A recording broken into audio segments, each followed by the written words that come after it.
Hello പ്രിയപ്പെട്ടവരെ, എല്ലാവർക്കും പുതിയൊരു വീഡിയോയിലേക്ക് സ്വാഗതം. ഇന്ന് ഞാൻ പറയുന്നത് എന്താണെന്ന് വെച്ചാൽ, തമ്പനെയിലിൽ നിങ്ങൾ കണ്ടതുപോലെ തന്നെ നമ്മുടെ നാട്ടിൽ പെരുകി വരുന്ന ആത്മഹത്യ നിങ്ങൾ ശ്രദ്ധിച്ചിട്ടുണ്ടാവും. നമ്മൾ പേപ്പർ എടുത്ത് നോക്കിയാലും സോഷ്യൽ മീഡിയ നോക്കിയാലും എല്ലാം നമുക്ക് കാണാൻ പറ്റുന്നത് ആത്മഹത്യ. ചെറിയ കുട്ടികളായാലും വലിയ ആൾക്കാരായാലും നമുക്ക് എന്താ പറയണ്ടേ, നമ്മൾ വിചാരിക്കും ഇവരെന്തിനാണപ്പാ ഇവരിങ്ങനെ ചെയ്തത്. പക്ഷേ നമുക്കൊന്നും പറയാൻ പറ്റില്ല. ആ സമയത്ത് അവരുടെ മനസ്സിൽ എന്താണ് ഉണ്ടാകുന്നതെന്നൊന്നും നമുക്കറിയില്ല. എല്ലാവരും ഒരേ മനസ്സുള്ളവരൊന്നും ആയിരിക്കില്ലല്ലോ.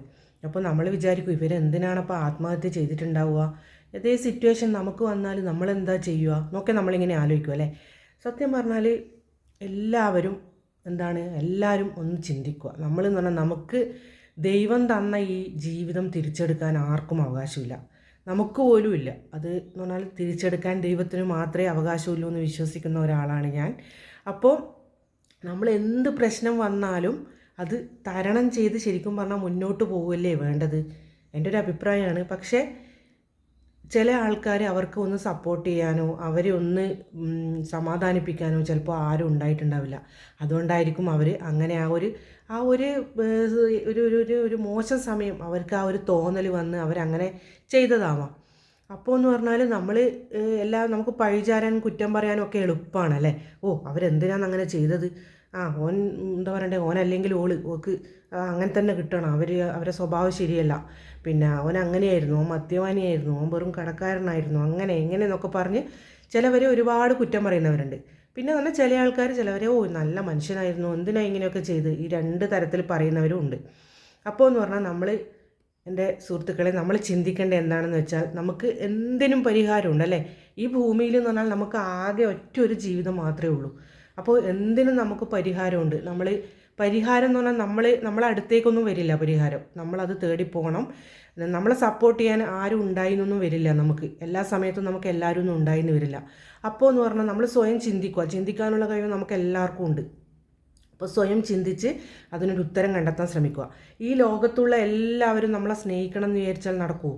ഒരിക്കലുമില്ല. നമ്മളെന്ന് വെച്ചാൽ സ്നേഹിക്കുന്നത് ഒരു 100% ഒരു 10% നമ്മളെ ചിലപ്പോൾ സ്നേഹിക്കുന്നുണ്ടാവും. അത് നമ്മളെ കുറ്റം കൊണ്ടൊന്നും അല്ല അവർ നമ്മളെ സ്നേഹിക്കാത്തത്. അതാണ് പൊതുവിലുള്ള മനുഷ്യരുടെ സ്വഭാവം അതാണ്. കാരണം എന്താണെന്ന് വെച്ചാൽ അവർ ചിലപ്പോൾ അവരെ തന്നെ സ്നേഹിക്കുന്നുണ്ടാവില്ല, പിന്നെ എങ്ങനെ അവർ മറ്റുള്ളവരെ സ്നേഹിക്കും? പിന്നെയെന്ന് പറഞ്ഞാൽ നമ്മൾ ചിന്തിക്കും, എന്നോട് ദേഷ്യം, ഇവൻ എന്നോട് ദേഷ്യം, ആരും എന്നോട് മിണ്ടുന്നില്ല, ഞാൻ എന്തിനാ ഇവിടെ ജീവിക്കുന്ന, ഈ ലോകത്ത് ആർക്കും എന്നെ വേണ്ട, അങ്ങനെ ഇങ്ങനെയൊക്കെ തോന്നുന്നവരുണ്ടാവും.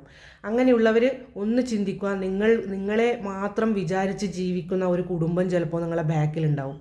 ഒരു നിമിഷത്തെ ആ ഒരു എന്താ പറയണ്ടേ, മോശമായിട്ടുള്ള ആ ഒരു ചിന്ത നിങ്ങളെ മനസ്സിൽ വന്ന് നിങ്ങൾ ആത്മഹത്യയെക്കുറിച്ച് ചിന്തിച്ചാൽ, ആ ഒരു സമയത്ത് നിങ്ങൾ പോയി അത് ചെയ്തു കഴിഞ്ഞാൽ ബാക്കി നിങ്ങളെ ആശ്രയിച്ച് കഴിയുന്ന ഒരു കുടുംബം അവരെങ്ങനെ പിന്നെ ജീവിക്കും? അവരുടെ അവസ്ഥ എന്തായിരിക്കും? നാട്ടുകാർ അവരെ ഏത് തരത്തിലായിരിക്കും കാണുക എന്നൊക്കെ ഒന്ന് ചിന്തിച്ചിട്ട് വേണം ഇതിനിറങ്ങി പുറപ്പെടുന്നവരൊക്കെ ഇത് ചെയ്യാൻ വേണ്ടിയിട്ട്. അപ്പോൾ പ്രിയപ്പെട്ടവരെ, നിങ്ങളോട് എനിക്ക് പറയാനുള്ളത് എന്താണെന്ന് വെച്ചാൽ, ഞാനും അത്ര പെർഫെക്റ്റായ ആളൊന്നുമല്ല. എല്ലാവർക്കും അവരവരുടേതായ പ്രശ്നങ്ങളും അവരവരുടേതായ കുറ്റങ്ങളും കുറവുകളും എല്ലാം ഉണ്ടാവും. പക്ഷേ ശരിക്കും പറഞ്ഞാൽ നമ്മൾ എന്ത് ചെയ്യണം, പൊരുതി തന്നെ ജീവിക്കാൻ നമ്മൾ ശ്രമിക്കുക. എൻ്റെ ഈ ഒരു വാക്കുകൾ കൊണ്ട് ആർക്കെങ്കിലും ഒരു ഗുണം കിട്ടുവാണെങ്കിൽ അതൊരു നല്ലതല്ലേ. ഇങ്ങനെ ഇതിനെക്കുറിച്ച് ചിന്തിക്കുന്ന ഒരാളെങ്കിലും ഒന്ന് തെറ്റി ചിന്തിച്ചെങ്കിൽ അത് ഒരു വലിയ കാര്യമായിട്ട് ഞാൻ കരുതും. അതുപോലെ തന്നെ നിങ്ങളെല്ലാവരും, നിങ്ങൾക്ക് അറിയുന്ന ആരെങ്കിലും നിങ്ങളോട് എന്തെങ്കിലും ഒരു വിഷമം പറഞ്ഞു കഴിഞ്ഞാൽ നമുക്ക് പറ്റുന്ന പോലെ നമ്മൾ അതിന് മറുപടി കൊടുക്കാൻ ശ്രമിക്കുക. പിന്നെയെന്ന് വെച്ചാൽ നമ്മൾ ഈ പറഞ്ഞതുപോലെ എല്ലാവരും നമ്മളെ സപ്പോർട്ട് ചെയ്യുന്നവരൊന്നും ആയിരിക്കില്ല അല്ലേ. ഇപ്പോൾ യൂട്യൂബിലായാലും നമ്മളെ സപ്പോർട്ട് ചെയ്യാൻ ഒരു 10% പേരും ചിലപ്പോൾ ഉണ്ടാവണമെന്നില്ല. കുറ്റം പറയാനും നമുക്ക് മോശം കമൻ്റ് ഇടാനും ഒക്കെ ആൾക്കാരുണ്ടാവുള്ളൂ അല്ലേ. നമ്മളെ സപ്പോർട്ട് ചെയ്യാൻ എന്തിനാ ഇവളെ സപ്പോർട്ടൊന്നും ചെയ്യേണ്ട ആവശ്യമൊന്നുമില്ല, അതിൻ്റെ ആവശ്യം എന്താണെന്നൊക്കെ ചിന്തിക്കുന്നവരുണ്ടാവും. അപ്പോൾ ഞാൻ എൻ്റെ ഒരു ഇത് വെച്ചിട്ട് ഞാൻ പറയാം, നമ്മൾ ബോൾഡായിരിക്കുക, നമ്മൾ എല്ലാത്തിനെയും പൊരുതാൻ വേണ്ടി തയ്യാറാവുക. നമുക്ക് ദൈവം ഈ ഭൂമിയിൽ തന്ന ആ ഒരു ജീവിതം നമുക്ക് ആ ഒറ്റൊരു പ്രാവശ്യം മാത്രം, സ്വർഗം നരകം അതിലൊന്നും നമ്മൾ വിശ്വസിക്കാൻ പറ്റുമെന്ന് എനിക്ക് തോന്നുന്നില്ല. എൻ്റെ ഒരു വ്യക്തിപരമായ അഭിപ്രായമാണ്, പലർക്കും പല അഭിപ്രായം ഉണ്ടാവാം, അതിലൊന്നും വിശ്വാസമില്ല. അപ്പോൾ ഈ ഭൂമിയിൽ തന്നെയാണ് സ്വർഗവും നരകവും എല്ലാം ഉള്ളത്. അപ്പോൾ ദൈവം തന്ന ഈ ജീവിതം നമ്മൾ എന്ത് ചെയ്യുക, ജീവിച്ച് തീർക്കുക. അത് ഏത് മോശം അവസ്ഥയിലും ജീവിച്ചു തീർക്കണം എന്നല്ല, മോശം അവസ്ഥയിലും നല്ലത് കണ്ടെത്താനും നല്ല ഒരു സാഹചര്യം ഉണ്ടാക്കാനും നമ്മൾ തന്നെ വിചാരിക്കുക.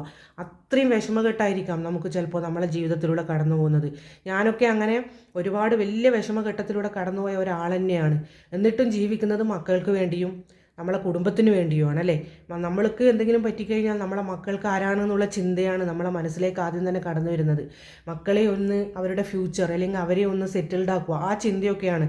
പക്ഷേ ഇതൊന്നും ചിന്തിക്കാതെ ഇന്നത്തെ പുതുതലമുറ തന്നെയാണ് കൂടുതൽ ഇതൊക്കെ ചെയ്യുന്നത്. അവർക്ക് മൊബൈൽ ഗെയിം കളിക്കാൻ കൊടുത്തില്ലെങ്കിൽ, അല്ലെങ്കിൽ അവരെ ടീച്ചർ വഴക്ക് പറഞ്ഞാൽ, അല്ലെങ്കിൽ അവരെ അമ്മ എന്തെങ്കിലും ശിക്ഷിച്ചാൽ ഒക്കെ കുട്ടികളടക്കം പോയിട്ട് എങ്ങനെയാണ് ഇത് ചെയ്യുന്നത് എന്നാണ് ഞാൻ ആലോചിക്കുന്നത്. ഞാൻ കുറേ ആലോചിച്ച് നോക്കി. ആ സമയം ഈ ഭൂമിയിൽ നിന്നും നമ്മൾ പോകേണ്ടി വരുമല്ലോ എന്ന് ചിന്തിക്കുന്ന ആ സമയം എത്ര ഭയാനകമായിരിക്കും.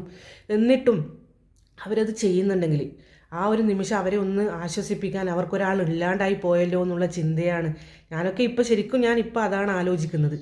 അപ്പോൾ എൻ്റെ പ്രിയപ്പെട്ടവരെ, നമ്മളെ കൊണ്ട് കഴിയുന്നതുപോലെ ഇങ്ങനെ ആത്മഹത്യയുടെ വക്കിലെത്തി നിൽക്കുന്ന ആരെങ്കിലും ഉണ്ടെങ്കിൽ, നമുക്കറിയാമെങ്കിൽ അവർ നമ്മളോട് എന്തെങ്കിലും ഒരു വിഷമാവസ്ഥ നമ്മളോട് പറഞ്ഞിട്ടുണ്ടെങ്കിൽ നമ്മൾ കഴിയുന്നതുപോലെ അവരുടെ മനസ്സിനെ തിരിച്ചു കൊണ്ടുവരുവാൻ വേണ്ടി ശ്രമിക്കുക. അതൊരു പുണ്യപ്രവൃത്തിയായിരിക്കും. അതുകൊണ്ട് എൻ്റെ എല്ലാ പ്രിയപ്പെട്ടവരോടും പറയാനുള്ളത്, എത്ര വിഷമാവസ്ഥയായാലും ചിന്തിക്കുക. ഈ ഭൂമിയിൽ ആകെ ഒരു ജീവിതം മാത്രമേ ഉള്ളൂ. അത് ദൈവം നമ്മുടെ ജീവൻ എടുക്കുന്നത് വരെ ഈ ഭൂമിയിൽ പൊരുതി തന്നെ ജീവിക്കുക. നമുക്കും കൂടി അവകാശമുള്ള ഭൂമിയാണിത്. അപ്പോൾ ആത്മഹത്യ ഒന്നിനും ഒരു പരിഹാരമല്ല. ഇന്ന് നമ്മൾ എന്ത് തുറന്നാലും, TV തുറന്നാലും, നമ്മൾ പേപ്പർ ന്യൂസ് നോക്കിയാലും എല്ലാം വാഹനാപകടവും അതുപോലെ തന്നെ ആത്മഹത്യ, ഇതൊക്കെയാണ് നമുക്ക് കൂടുതൽ കാണാൻ പറ്റുന്നത് അല്ലേ. ഇതിനെക്കുറിച്ച് ഒരുപാട് പറയാനും ഞാൻ ആളല്ല. എനിക്കറിയുന്ന എൻ്റെ അനുഭവം വെച്ചിട്ട് ഞാൻ നിങ്ങളോട് സംസാരിക്കുവാണ്. അങ്ങനെയാണെങ്കിൽ ഈ ലോകത്ത് ആരും ഉണ്ടാവില്ല, എല്ലാവരും പോയി ആത്മഹത്യ ചെയ്യേണ്ടി വരും അല്ലേ. അപ്പോൾ എല്ലാവരും നല്ല മനസ്സോടുകൂടി ജീവിക്കുക. എല്ലാവർക്കും നല്ലൊരു ജീവിതം ഉണ്ടാവട്ടെ, നല്ലൊരു ദിവസം ഉണ്ടാവട്ടെ. എല്ലാവരുടെയും സ്വപ്നങ്ങൾ പൂത്തുലയട്ടെ. അതിനുവേണ്ടി ഞാനും പ്രാർത്ഥിക്കും, എനിക്ക് വേണ്ടി നിങ്ങളും പ്രാർത്ഥിക്കുക. അപ്പോൾ മറ്റൊരു വീഡിയോ ആയിട്ട് വരുന്നത് വരെ എല്ലാവർക്കും ടാറ്റ. സബ്സ്ക്രൈബ് ചെയ്യാത്തവരുണ്ടെങ്കിൽ സബ്സ്ക്രൈബ് ചെയ്യുക, ലൈക്ക് ചെയ്യുക, കമൻറ്റ് ചെയ്യുക പ്ലീസ്.